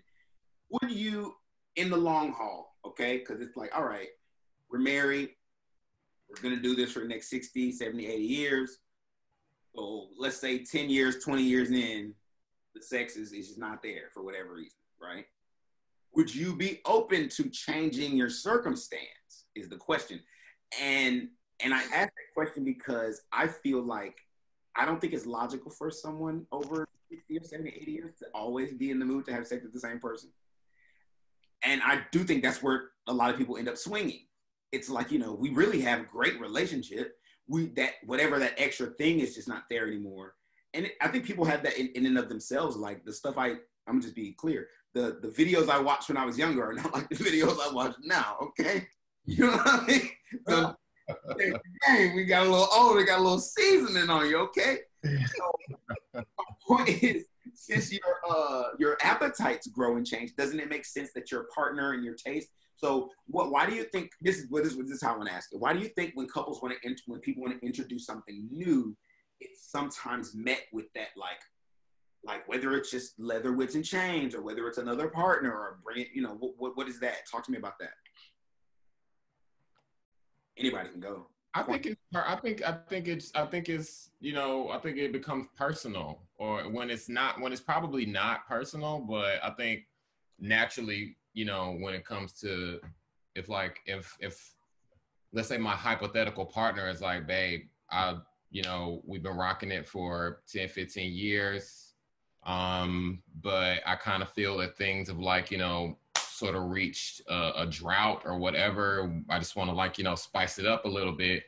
I feel like I have like, you know, there are two sides of the coin of how I can react to this. I can either think that, like, oh, well, what is it about me that's not fulfilling you anymore? Like, you know, am I getting fat? Like, am I not pretty enough? Like, do I need to start going to the gym? Like, what is it about me? And oftentimes it has nothing to do with me. It's all to do with them and where they are in their life and where they are on their journey and what they're in need of exploring. So I feel like there's that side of the picture where it's like, oh, okay, well, what is it you feel you need? What do you want to try out? If I'm your partner and I'm really here for you, and, you know, like Ayana was said, I'm here for your growth. I'm here, you know, for your development. I'm here to support you become more of who you are. You know, if I'm really here for you and on that, then whatever you feel you need, or if you don't even know yet, I'm open to figuring that out with you, because, you know, as your partner, that's sort of like, that's like a part of the agreement that I made in being with you. It's like, you know, I don't know how or why things are going the way they are. However, I am open to figuring it out and, like, playing around with stuff to, you know, to get to a place where you feel satisfactory with this again. Now, of course, there has to be I'm sure that, you know, like, what if it comes into play, like, for me, like, what if my man is like, well, I want to bring a woman into the bed. And that's what I'm like, okay, wait. Now, you know, I think we all have our boundaries where it's like, where your partner is probably gonna, you know, there might be some things that your partner might not exactly be comfortable with, but in those things that I'm not necessarily comfortable with, I don't want to limit you, or I don't want to hold you back from getting what it is you feel you may need. you're saying that if your partner approached you with something that even if you weren't totally okay with it, you would still be willing to figure something out. Yeah, I'll still be willing to support them in figuring out what that is. Like I can't, you know, if you want me to film or something, cool, but I don't want to get involved with that, you know, but I want to be in support of you getting what you need. So, you know, I'm willing to like sort of work that out. Like, okay, well, that's what you want. Well, here's all of what I'm comfortable with. Where can we meet in the middle? You know, because I do feel like there is that sort of compromise that comes into play, you know, that word that we don't like, but I think it's a very real thing. It actually is a theme throughout our entire conversation tonight, for real. Compromise. Yeah, for real. I think he made a really good point. Like just having the communication between the people in the relationship and trying to not take it personally, but trying to figure out how to better, like how to not right versus wrong, but how do we make things better for both of us? And then, you know, obviously individuals are going to have limits on what they're comfortable with. And I think it's just about respecting your partners both ways, respecting what both partners limits are in terms of the relationship. But okay. Does anyone else want to weigh in on that? Because I have another question I want to ask. We could look back to it if you have something else you want to say. So you were talking about platonic and it got my head to my wheels to spinning, because when I think of platonic, I think there is an emotional component to that people assume. It's like a connotation that you attach. When you say you have a platonic friend, people generally think you have a friend who you don't. I think when you expressed how you feel about your friend, and correct me if I'm wrong, there's an emotional depth to your relationship that goes beyond just friendship. Is that what you were saying? Yes. Yes. But mostly when people say platonic, they don't, that's not what they mean. When people say platonic, they generally mean like, oh no, there's no emotional depth. It's not that kind of emotional depth. We're just friends. Like, because I'm going to use Tim for an example. We're friends, but we're not friends like you and your friend are friends. But if something happened to him or something happened to me, it definitely would, like, we'd definitely be sad and everything like that. So how does that color into the spectrum that we're painting here between like friends who are like you're not sexual with and you're not emotional with? Then there's the emotional friend that you're not sexual with, and then there's your partner. Like, if we're not defining it just by sex, how do we define it? Does that make sense what I'm trying to ask? Yes, I think so. Human relationships, I have to start from the premise that human relationships are very complicated. And so it's a continual process of me trying to make sure that my ego isn't getting in the way of my happiness. Because ego has a way of trying to do just that often. So I think about, and not everybody is open to that, right? Like some people like their boxes and that works for people. And there's nothing wrong with that. But for me, so when I say that my best friend and I have this relationship, right? Like over time, over 20 years of us being friends and being together, I have an attraction for her and she has an attraction for me. But like for us, we don't want to explore it. We like what we have. What we have is very fulfilling. So we don't want to explore that. Now, I think, again, it comes into like platonic, people think non-sexual and you get put in the friend zone. But I think about my friends have lasted longer than my husband did. You know what I mean? Like my friends saved my life. And granted, we probably were not right for each other as husband and wife, but we could have been friends, but we went to husband and wife. And that didn't work for us. But my friends have saved my life, and I don't want to downplay what that means to put someone in the friend zone. I am there for my friends, and my friends are there for me. Now, there are levels to it, right? Like, and so someone that I would consider to be a partner, so there's a term in the poly community that's nested, right? I have a nested partner. This is the person that I live with, that I share my bills with, that I'm likely raising kids with. There's more strings that attach us in that relationship. And there's commitment. Polyamorous relationships have commitment. Some people say, I just have a wife and I have a girlfriend. And that's all that I am satisfied. That's commitment. Now I'm not going outside of that. You can still be polyamorous and committed to several people. And so I think it comes to your level of commitment, what it is you're committing to, and being transparent about that. Anybody who dates me is going to hear about my friends and going to know, like, what are you doing today? Do you want to go out? No, because I'm going here with them, because they're just as important to me as whatever this potentially is. I don't know if that answered the question. It's after dark, so my mind is. Somebody want to say something? Somebody just raised their hand.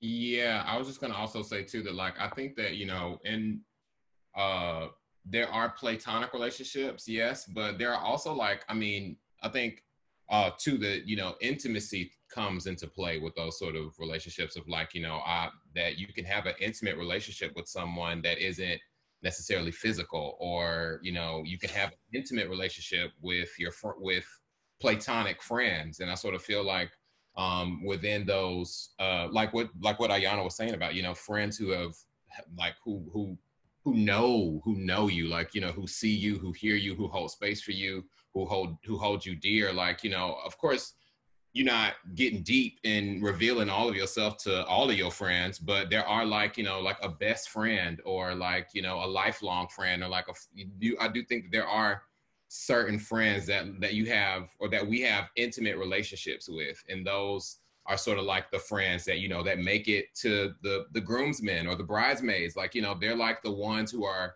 there in support of your current, you know, relationship, or, like, you know, they're the ones who know you, like, who know you within, like, outside of the context of who you are in your relationship. There are people who knew you before your relationship, and people who know you while you're in your relationship. And I kind of feel like those intimate friendships are the ones that, like, that are sort of like the pillars of, like, you know, at the foundation of, like, who you are as a person outside of your relationship. And I think it's important to have those sort of intimate relationships, those intimate friendships, those safe spaces outside of, you know, outside of a partner, or outside of a relationship, you know, that sort of fulfill you in ways that your partner can't, you know? What do you do? I think it's important not to make one person. My philosophy is I don't want to make one person my everything. Mm-hmm. That's too much pressure. Mm-hmm. That's in my view, that's too much pressure. Does that work for other people? Yes. That doesn't work for me, because sometimes you are a lot. You of yourself are a lot. And to put that on one person, I don't want to do that. Do I put a lot of me sometimes into one or two people? Yes, I do. But that's a time. But you as a human being are a friggin' lot. Like, I know I'm the most. I can be the most. Whatever my defaults are. I like distance. I can be cold. That can be a lot for someone who requires a level of connection on a regular basis. I will shut off. So that's a lot for someone. And I know that I'm a lot. And I think the more we admit in those places where we are a lot, and understand that some people can deal with your a lot in better ways than other people can deal with your a lot, I think people, that works for me. I think that's really important. I agree. I think that what you're saying in terms of just like an individual being a lot and putting everything on one person, I think that's a huge mistake in a lot of marriages. And I think something I learned from my first marriage was that it's you ideally you want to have your life and your partner's life, and those lives enhance each other. You still have your own lives, but those lives are collectively making each other better. You're not relying on one person or the other to be the whole thing. So, yeah, I think that I agree. I definitely think that human beings in general are a lot to handle. I kind of want to hear from Brown or Cornisha, and so I'm gonna ask this question to you two. So just hearing what they just said, do you think that happens a lot sometimes? People who should have remained friends, but their friendship just surpassed emotional normalcy, is what I'll call it, and it went to a place that was different than a regular friendship. And then they felt like that means that they should become sexual, and that was probably, the downfall of their relationship. So my question is, do you think that happens a lot? And what should people do when they get themselves into that situation to make sure that they're not just falling for the friend who they're too close for? Does that make sense what I'm asking? It makes sense, but I wouldn't. I'm not the one to tell you how to how to make sure that doesn't happen, because I've done that. There are people who I'm not. There are young ladies who I'm not friends with to this day because that happened. So I can't tell you how to decipher when you should or when you shouldn't. I would just tell you that you shouldn't, because I'm batting zero. You know what I'm saying? If every time I cross that line and now I'm not friends with these people anymore, I'm just going to tell you don't do it at all, because you're probably making a mistake. So you weren't friends with your wife before y'all got together? Yes. So what was different? Besides, I know you said before, you felt different. That's what I'm saying. Like, describe for that dude that's out there right now who was brown every time. You know what I'm saying? And then tell him what it was that helped you identify that. And this is how I knew it was her. So if this doesn't happen, then that's not the one. You know what I mean? I mean, that's... Go ahead, my bad. It's cool, man. How do I say this? She was my friend, but we weren't close friends. And pretty much as we got to know each other, that was actually when we started dating. So it wasn't like we were close friends. It wasn't like we were, I don't know if y'all ever seen that movie Brown Sugar with Taye Diggs and Sanaa Lathan. It's not like we were that and then crossed the line. You know what I'm saying? We were friends, and then I was like, hey, want to be my girlfriend? And she said, yeah. And then as time went on, we got to know each other better, and it just worked out. So, Quanisha, should you not date your friends? I also don't know if I'm a good person for this. I think you're an excellent person for this. I'm not trying to. Okay, let me say, I don't think that you shouldn't date your friends. I mean, I think friendship is a good basis on which to build a relationship. I mean, that you had things in common. You can get along well with each other. If it's a mutual attraction type thing, and you both see it could potentially have a future, that's kind of where it gets tricky, because if it's two friends and one person is saying, oh, I think this could potentially be, I could potentially see a future with this person, like we could get along great, this could actually be a thing, and one person doesn't feel that way, that's when I feel like maybe just don't do it, because then someone's bound to get hurt, usually the person who wants more. So that's when it's better just not to do it, because then you're going to lose somebody. But if you both are like, oh, we've been friends for a long time, like I've been feeling this person, they've been feeling me, like, maybe we should give it a shot. I think that at that point, I think maybe it'd be okay, because you are friends, you have that baseline of friendship, you go into the relationship. If it works, great. If it doesn't, I think hopefully if it doesn't end horribly because you guys, were friends at one point, then you can potentially remain friends after it's done, because you were like, hey, we both thought this could be good. It didn't work out, but I still respect you as a person. And, I still see the friend in you that I originally saw. So we can still then go and be friends, even though we didn't work out. That's why I think people who, are married for a long time and then marriage just doesn't work, if they had that basis of that foundation of friendship, when it's over, they can end it amicably. They can be like, you know what? I still respect you as a person. We can still coexist and be friends and get through life together without having to be together. And that's when I think it, you never know until you try if you want to be with someone. So if you both want to be together, go for it. If there's one person who's like, I feel like I'm in this, but I don't know if they maybe just want the sex, that's when I would say don't go for it, because it's just going to end bad. Duryea, can I pose a question to the group similar to that? Absolutely. Yeah. So, do you guys feel like do you feel like if you're in a committed relationship with, and this is more based on monogamy, but do you feel like an individual can have a non-sexual relationship or like an intimate relationship with somebody of the different sex or gender? Wait. So like Brown, are you okay with your wife having like close dude friends or close guy friends? I can answer that for him. And then depending on your answer, why or why not? When you say close, you gotta be a little bit. You gotta define it a little bit more, just a little more. I mean like friendships, just strictly friendships, like friends. Oh, nah, man, I don't have a problem with that. I trust my wife. Yeah. That it won't go further than it should. So no, I don't have a problem with that. Not at all. That was. I'm about to call it on you again, bro. You bullshit. Bullshit real hard, bro. You lying. Well, you think? Let me tell you what. If he was a new friend, strike one. For sure. True. Yeah. Can't be a new friend. Can't go get a new friend. A new friend. If he called or text her after 6 o'clock, There are hours. 5:50, he might be messed up.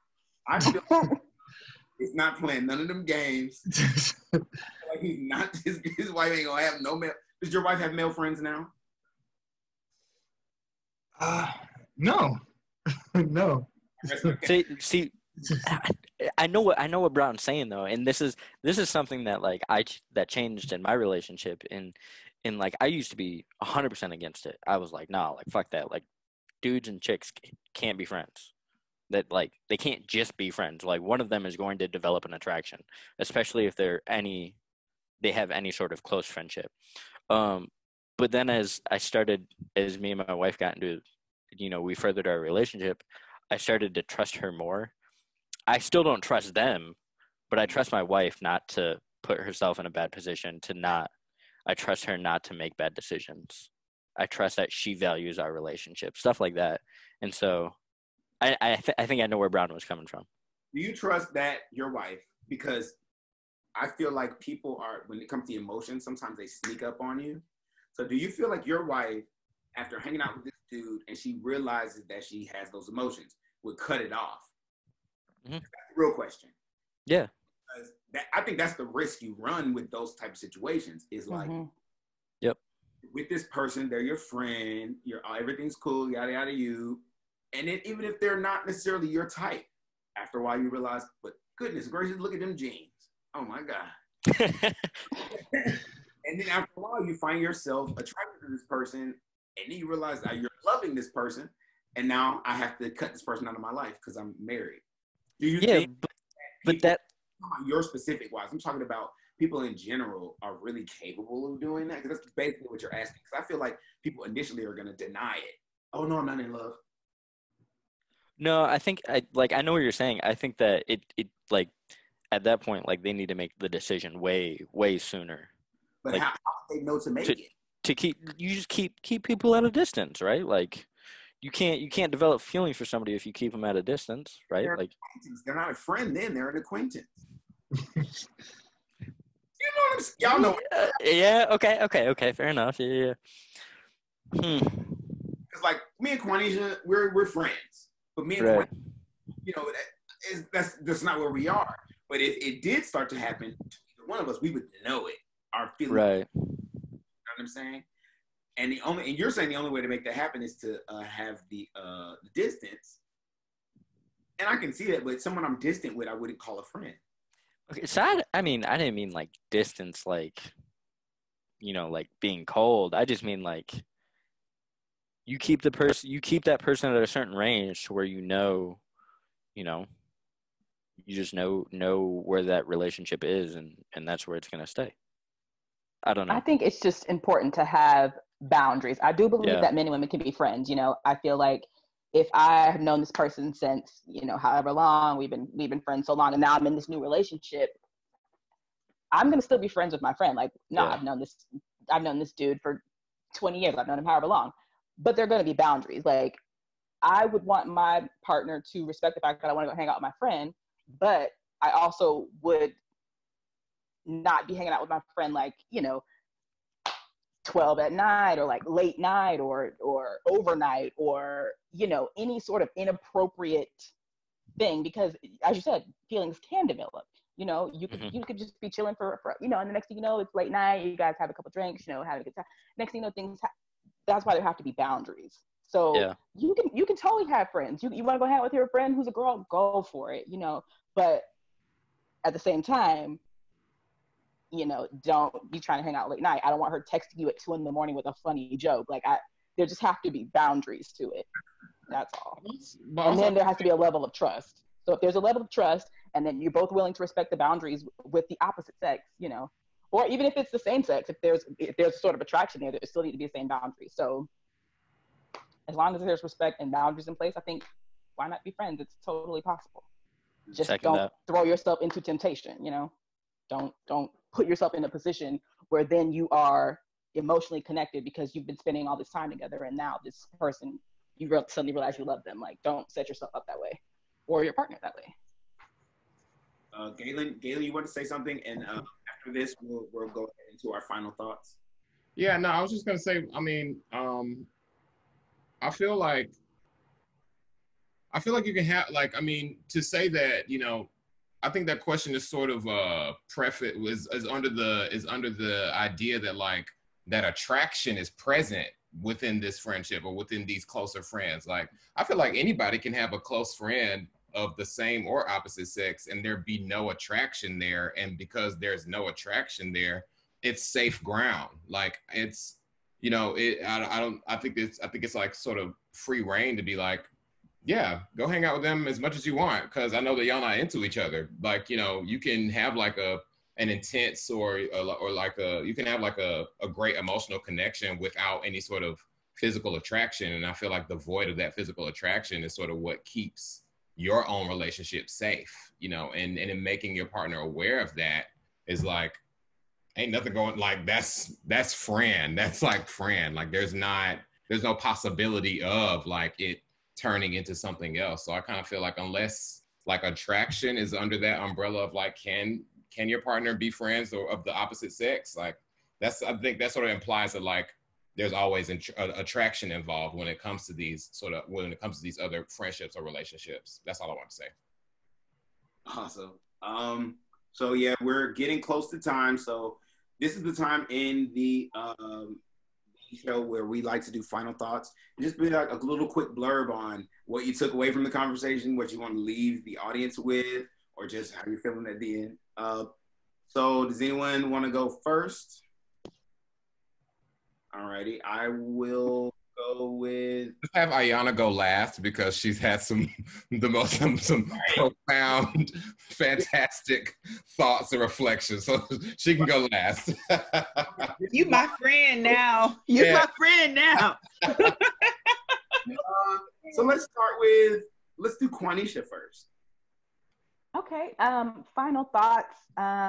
Like you said, the kind of overarching theme of the night has been compromise. So I think it's really important for everyone to just be open. Period. Like, just be open.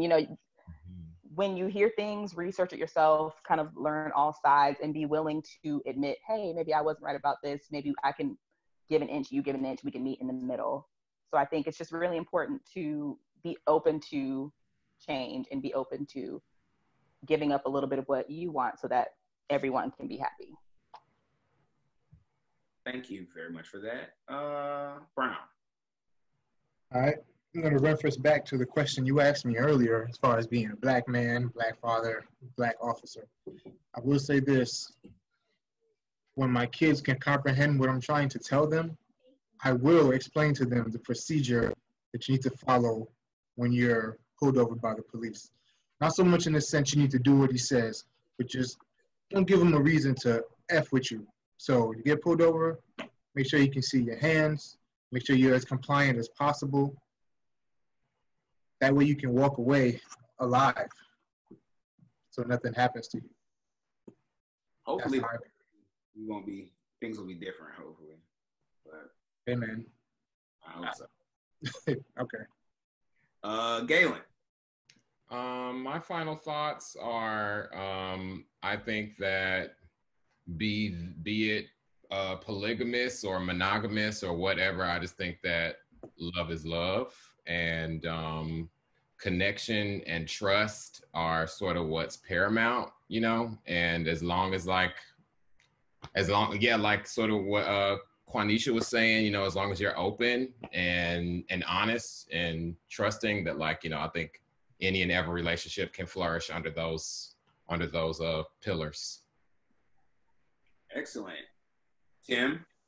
I'm just gonna follow on the trend and yeah, like be open. Communication and trust are boundaries. I think all of those things are very, very important. And then, like I said last time, not necessarily just in reference to relationships, but in general, always be open to letting other people make you question what you think you know. So I think that's really important. Very important. And Ayana, drop them gems. I think that the thing I'm walking away from this conversation is that choice is really important, and don't take away your own choice to make yourself happy. Like, whatever that looks like for you, as long as you're not harming anyone, whether that choice is to be monogamous and be with your best friend for the rest of your life, that's a beautiful thing. Whether your choice is to open up your lifestyle and choose to love multiple people, that's a beautiful thing. The most important thing that I think has to come out of this is honesty. From honesty, then you have the root of a good communication, you have good partnership, you have a good relationship. But you gotta be honest about what you want, and you gotta be willing to say what you want. Otherwise, you won't get what you want, and you'll end up doing the thing and becoming the person you don't want to be. So choose, be honest about your choices, and be willing to grow, and letting other people have that same freedom. Yes. Yeah. See? This closing remark. Look, he was right. I definitely was ready for the closing remark. This was so fun. You all, I had an excellent time. Conversation was stimulating, and everyone was great listeners and exchangers. This was an awesome group. My final thought for tonight is basically piggybacking off of what everybody said. Essentially, and this is my mantra all the time, like, you know, listen. It's tough not to, because when you have baggage, you always want to protect. That's your first instinct, which everybody has baggage. And protecting is the opposite of listening, because listening is vulnerability. But there's strength in that. There's growth in that. Don't be afraid to listen, especially when you have preconceived notions. I bet every person who dislikes somebody has something in common with that person, period. So take time to really gauge people. Don't put people in a box because you want them to be in a box. Let that person be whoever they are, and let them reveal themselves to you. And our relationships with one another will be much stronger that way. We'll start to be able to trust each other, because that's openness and honesty. We'll start not to have to worry about, if a police stops me, here's what I can do so he doesn't shoot me. No, he's a police. He's a freaking public servant. I know he's going to help me fix this tire, and I'm going to be on my way. That's how it should feel. We should feel safe in our home, America, the world. And that's going to come through an exchanging of listening and talking. Listening and being heard. Which brings me to my little closeout. All right, so thank you once again for joining us at Talk It Out, where we talk it out. I'm Duryea Rashad. Thank you very much. And remember, it's not always about proving who's right and who's wrong. Sometimes it's just about listening and being heard. Have a good night.